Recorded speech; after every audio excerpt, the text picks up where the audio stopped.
सुप्रभात बच्चों, मैं मंजू पाठक। आज मैं आप लोगों को पर्यावरण के बारे में, इस पाठ के बारे में पढ़ाऊँगी। उससे पहले आप लोगों को एक चित्र दिखाना चाहती हूँ।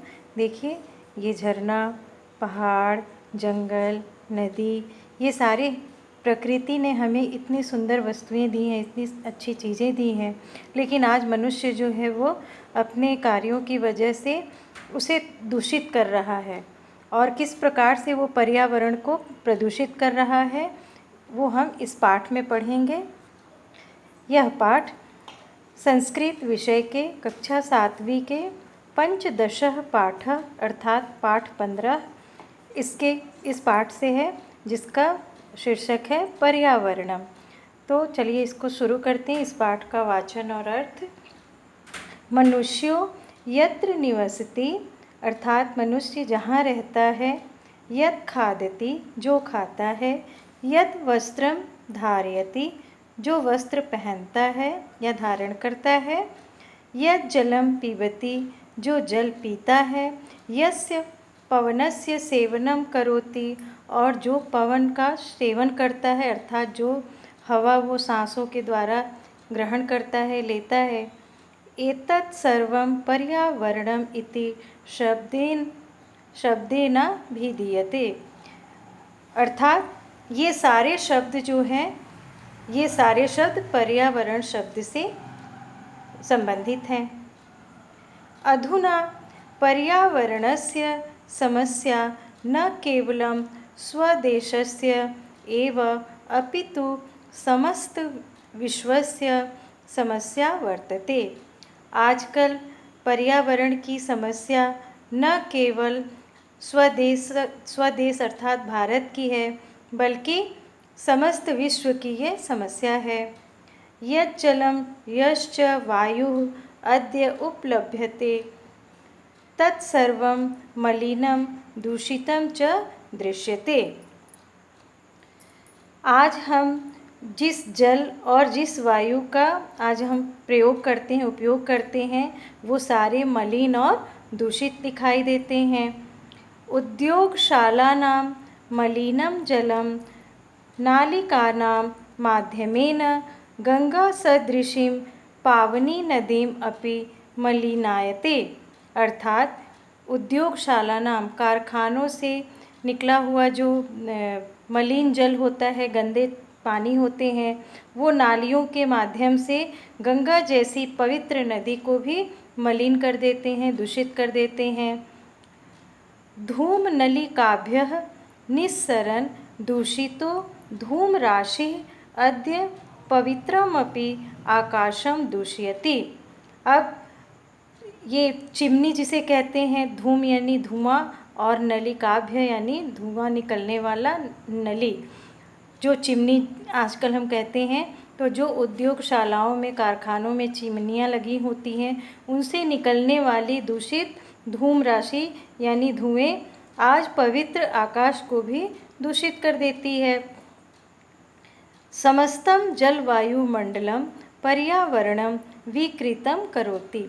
समस्त जल वायुमंडल भी पर्यावरण को विकृत करता है अर्थात उसे खराब करता है, दूषित करता है। आधुनिकाः वैज्ञानिकाः आणविकाः प्रयोगाः अपि पर्यावरणस्य प्रदूषकं संवर्धयन्ति। आजकल के जो आधुनिक वैज्ञानिक हैं, वे लोग आणविक परीक्षण करते हैं।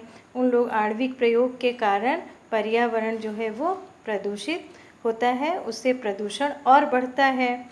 गत दिवसेषु इराक अमेरिका देशयोः भीषणे युद्धे प्रयुक्तैः आयुधैः समुद्रस्यापि जलं दूषितम्। विगत दिनों यानी पिछले कुछ दिनों पहले इराक और अमेरिका देश के बीच भीषण युद्ध में प्रयुक्त हुए यानी उपयोग किए गए अस्त्र शस्त्रों से समुद्र का भी जल दूषित हो गया। तेलकूपेष्वपि अग्नि प्रज्वलितः। तेल कूपों में अर्थात तेल के कुओं में अग्नि प्रज्वलित कर दी गई, आग लगा दी गई। फलतः प्रत्येकं प्राणी शुद्धं प्राणवायुं प्राप्तुं न शक्नोति, जिसके कारण फलतः परिणाम यह हुआ कि प्रत्येक प्राणी को शुद्ध प्राणवायु कहते हैं ऑक्सीजन को, ये भी प्राप्त नहीं हो सकता। दिवसे दिवसे च स्वास्थ्यम क्षीणम भवति, दिनों दिन जो है स्वास्थ्य लोगों का क्षीण होते जा रहा है, अर्थात लोग बीमार होते जा रहे हैं, उनके स्वास्थ्य की हानि होती जा रही है।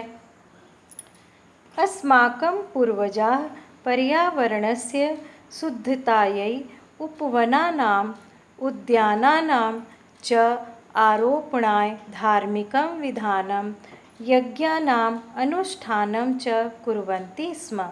हमारे जो पूर्वज थे वे पर्यावरण की शुद्धता के लिए उपवनों का अर्थात बगीचों का, उद्यानानाम अर्थात बगीचों का और उपवनों का उन्हें लगाने के लिए और धार्मिक विधि विधान से यज्ञ करते थे, यज्ञ और अनुष्ठान करते थे।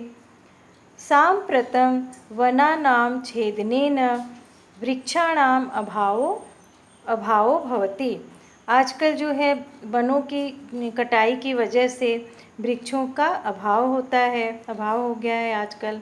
तेषाम अभावे अपेक्षिता वृष्टि न भवति, इन अभाव के कारण, वृक्षों के अभाव के कारण अपेक्षित वृष्टि यानी बारिश नहीं होती है।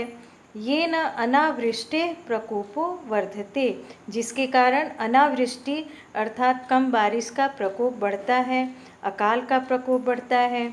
अनावृष्टि कृषि कार्यम बाधते, अनावृष्टि के कारण अर्थात कम बारिश के कारण कृषि कार्य में बाधा उत्पन्न होती है। वृक्षाणाम अभावे शुद्धो वायुरपि न लभ्यते, वृक्षों के अभाव में हमें शुद्ध वायु भी नहीं मिलता है। शुद्धम वायुं विना प्राणिनः अस्वस्था रुग्णाश्च जायन्ते, शुद्ध वायु के बिना प्राणी अर्थात लोग अस्वस्थ और रोगी होते जा रहे हैं। इत्थं पर्यावरणस्य महत्वं सर्वविदितम् अस्ति, इस प्रकार से पर्यावरण का महत्व जो है वो सभी लोग जानते हैं, इसका महत्व। अस्य रक्षायै वयं सर्वथा सचेष्टाः भवेम, तो इसकी रक्षा के लिए, वनों की रक्षा के लिए, पर्यावरण की रक्षा के लिए हम सभी को प्रयत्न करना चाहिए, चेष्टा करनी चाहिए। ये इस पाठ से हमें संदेश